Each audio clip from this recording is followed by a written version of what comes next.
So, today's topic is going to be the topic of estimation of parameters, errors and least square fit, and this will be the last topic in module 1. The next lecture I will be doing practice problems.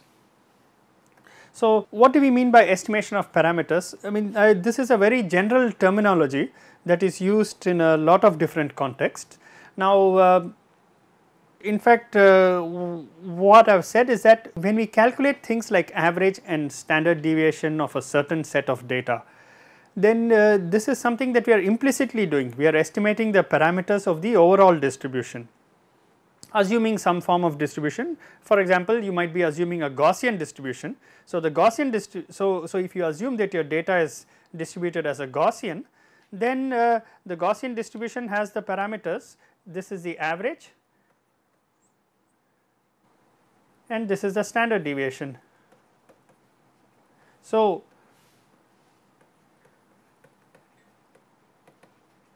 these are parameters of the distribution. So, the distribution P of x has these two parameters, x0 which is the average and sigma which is the standard deviation. And so, when we are calculating averages of certain data, you can implicitly assume that what you are doing is you are trying to estimate x0, you are trying to get an estimator of x0. Okay. So, suppose you have a set of outcomes, let us say x1, x2, x3 up to xn, you just have a finite number of n experiments. Okay. Then based on these n experiments, you are trying to estimate the true average, okay, which is what appears in the distribution, and you are trying to estimate the true value of sigma. So, this is one way of stating the problem, so that the idea of estimation of parameters becomes clear. Okay.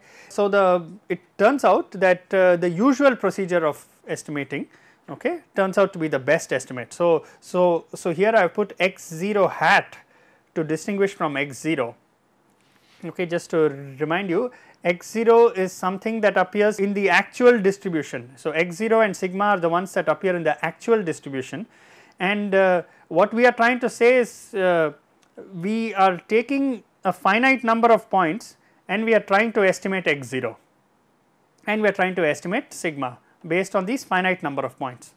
And it turns out that through very formal methods you can show that the best estimate of x0, so the estimator of x0, the best estimate is the average of these quantities, and the best estimator of sigma square, okay, which is the square of the standard deviation or the variance. So, the best estimator of that turns out to be this form. So, you take x1 minus average of x calculated in this form, and you square it and go all the way and you divide by n minus 1. So, you take x1 minus x bar square plus x2 minus x bar square and so on, you do for all the n data points. You take the difference from the calculated average and you divide by n minus 1. Okay. Now, it might always be a little confusing as to why this n minus 1 factor appears when you are calculating the standard deviation, and this actually turns out to be a very the factor of n minus 1 in the denominator. It is actually essential to make this what is called an unbiased estimator. Okay. So, if you take n, then formally it becomes a biased estimator, but so formally you should take n minus 1. Of course, if your n is very large, then n and n minus 1 are almost the same, so it does not matter, but formally this should be n minus 1 in order to make this an unbiased estimator. So, again let me emphasize that we are differentiating, we are putting a hat on top of x0 or all these hats that are there on top of x0 and sigma square. These emphasize that these are estimators. So, x0 hat refers to an estimator of x0. Similarly, sigma square hat refers to an estimator of sigma square. Okay. And this is not the same as x0, this is not the same as sigma square. Okay. So, sigma square is something that appears in the actual distribution, and so does x0, something that appears in the actual distribution, and they should be distinguished from the estimators of these quantities. Okay. So, now let us come to this. We said that the factor of n minus 1 in the denominator is essential to make sigma square an unbiased estimator, okay. And we will see why that is so in a few minutes, but before that let us define this quantity called the expectation value. So, the expectation value of any quantity or a function is based on the true distribution. So, suppose f of x is some function of x, okay, and x, the quantity, the variable x, the random variable x is distributed according to p of x, okay. So, if p of x is the distribution of x and f of x is some function of x, then what is the expectation value of f of x, and that is given by this integral. So, you integrate f of x p of x dx from minus infinity to infinity. Here I have taken the specific case where the range of x is minus infinity to infinity, and I have also considered the specific case where x is a continuous variable. You can do this for a discrete variable also, where you will not have an integral, but you will have a sum in the case of discrete variables. So, suppose you had discrete variables, then what you would have is this estimator of f of x would look like sum over j equal to 1 to all the allowed values, if you might go all the way to infinity, and what you will have is p of x j times f of x j. So, it would look like that, okay. So, in the case of discrete, you will have instead of having an integral, you will have a sum, and everything will work out exactly the same way, okay. Similarly, now let us look at the estimator of sigma square. We said is x1 minus x1 bar square, x2 minus x2 bar square, x bar square, and so on. Notice again that I have used x bar and not x0. X bar is the actual average that is calculated from the n readings, okay, and we said that this should be divided by n minus 1, and what you can say is that what does it mean? I said a few minutes ago that sigma square, this is an unbiased estimator. So, what does it mean to say that the estimator is unbiased? The estimator is unbiased if the expectation value of sigma square estimator, if the expectation value of the estimator is equal to the sigma square. So, the expectation value of the estimator of sigma square should be equal to sigma square, only then the estimator is said to be unbiased, okay. So, now we can go ahead and we can calculate the expectation value of sigma square. So, you can just go ahead and you can, so what we will try to prove is that the expectation value of the estimator of sigma square is equal to sigma square, and that will make it an unbiased estimator. So, the proof of that is not very difficult, and so for example, you can, this should be a square bracket. The estimator of so the estimator of sigma square, again I am using square brackets for the estimators. So, we will just be consistent. So, the estimator of the expectation value of the estimator of sigma square, okay, that is given by 1 by n minus 1, the expectation value of this sum. So, again just to remind, we had this estimator of sigma. So, what we are asking is what is the expectation value of this quantity, that is same as expectation value of this quantity. Now, if you have a constant in the estimator, you can take it outside the estimator, okay, and so what we are left with is exactly this quantity. So, the 1 minus n I have taken outside, and what I am left with is estimator of, or the expectation value of all these things, okay. So, now I can write that in short form as the sum over j equal to 1 to n, the expectation value of x j minus x bar square. And again there is a property that the estimator of a sum of quantities is equal to the sum of estimators. So, I took the estimator inside these sums. So, I wrote it as estimator of this plus estimator of this plus estimator of this, and so on, okay. So, I can write the estimator of this sum of x j minus x bar square as the sum of the estimators, okay. And what I do is I do a little trick, I write this as x j minus x 0 minus x bar minus x 0. So, I am adding and subtracting x 0, So, if you add and subtract x0 from this expression, then you can write it in this form. And now you can go ahead and you can expand the square. So, if you expand the square, you will get 3 terms, and you can again take the expectation value of the sum as the sum of expectation values. Okay. And after this, there are a few steps in this derivation. Okay. But basically, you can show that this whole thing works out to n by n minus 1 times sigma square minus expectation value of x minus x0 square, x bar minus x0 square. X bar is the calculated average, okay, and this is the true average. And this quantity you can show is just sigma square by n.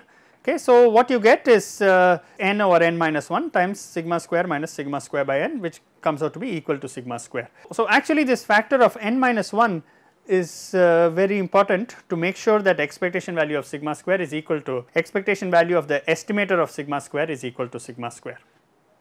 Okay. There are a few steps in this derivation. So, I will just write a note here that there are a few steps between these two, but you can try to work it out, and you can look up standard reference books, and this is worked out there. Okay. The point is I want to make from this exercise is that when you write your expression for sigma square, there should be n minus 1 in the denominator, and that is explained by this. Secondly, the idea that when you have a finite set of data, just by the process of calculating average and standard deviation, you are actually estimating the properties of the true distribution. So, this idea of estimation of parameters is something that is in the background of what you do as a very normal course of action.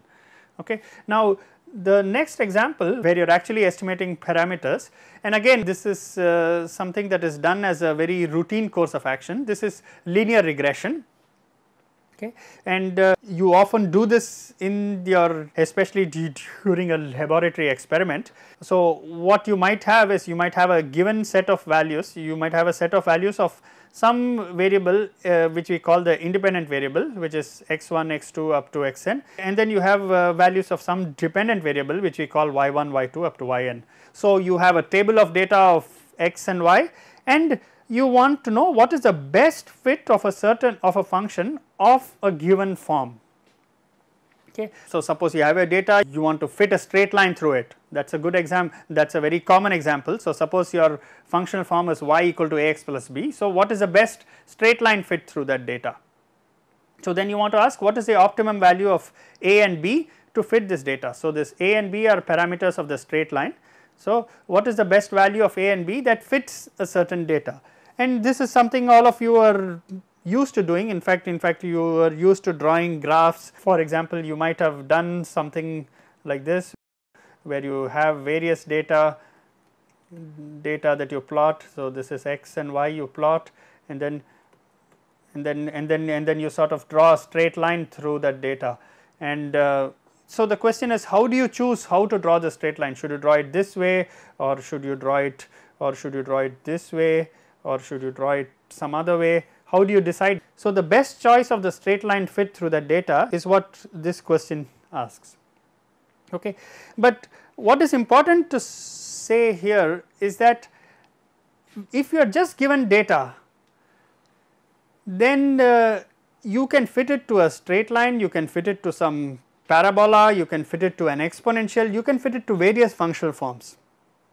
Okay. And this process of estimation of parameters will say that suppose I fit it to a certain form, what is the optimum value of parameters. So, given that you fit this data to the form y equal to ax plus b, which is a straight line. So, given that you fit it to this form, okay, what is the best choice of a and b? So, this is what is given by this idea of regression analysis.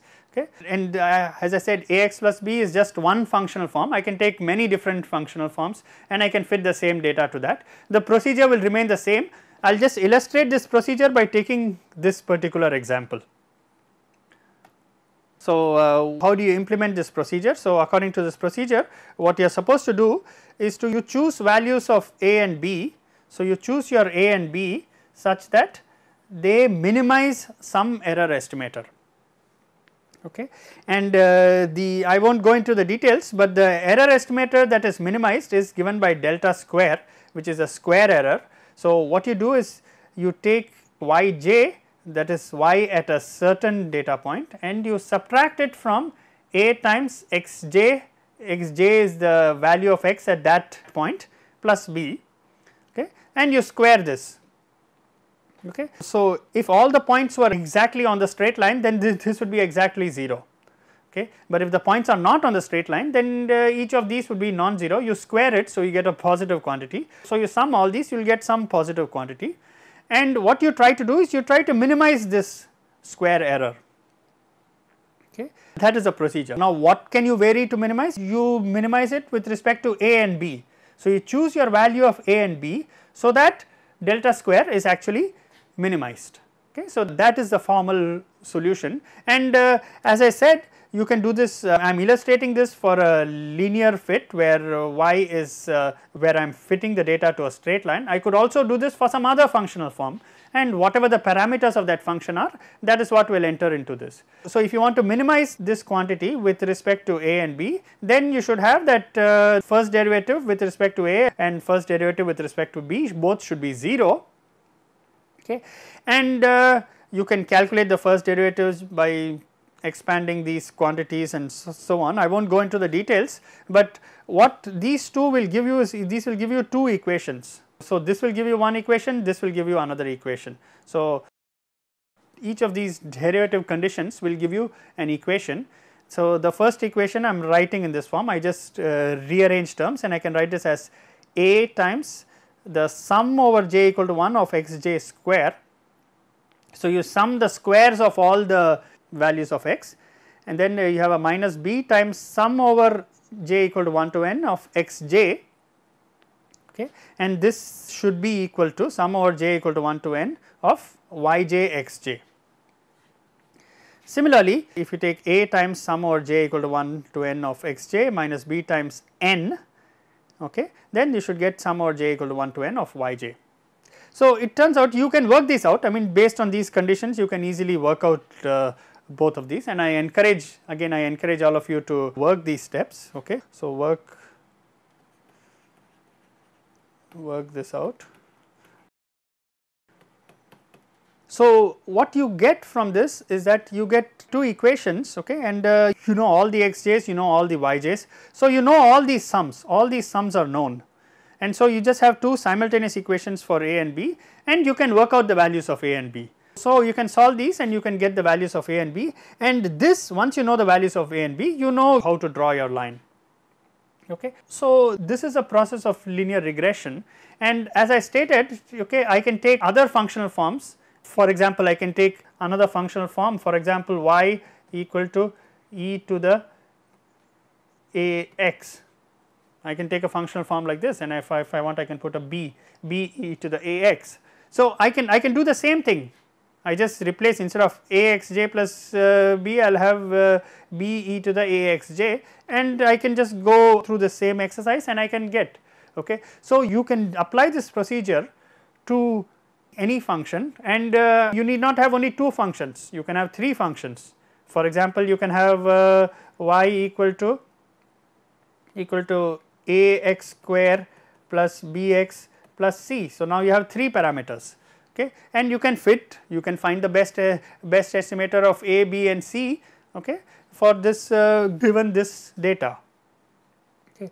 So, this is a very powerful technique, and what you get is you often have this data, and once you calculate a and b, you know that a is the intercept and or a is the slope and b is the intercept, and so you know your line, and you will get some straight line fit through the data.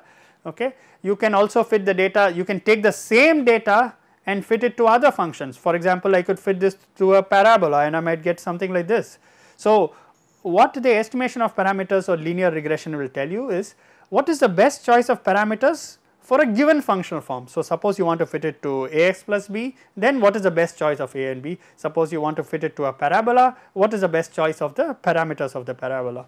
So, again I emphasize that the same data can be fit to different functions, and in each case the linear regression analysis will give you the best fitting function.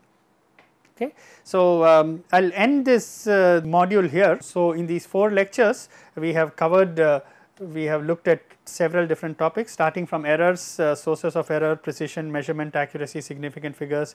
We looked at probability distributions, we looked at the binomial and the Poisson distributions. Then we looked at the Gaussian distribution and we calculated integrals and averages.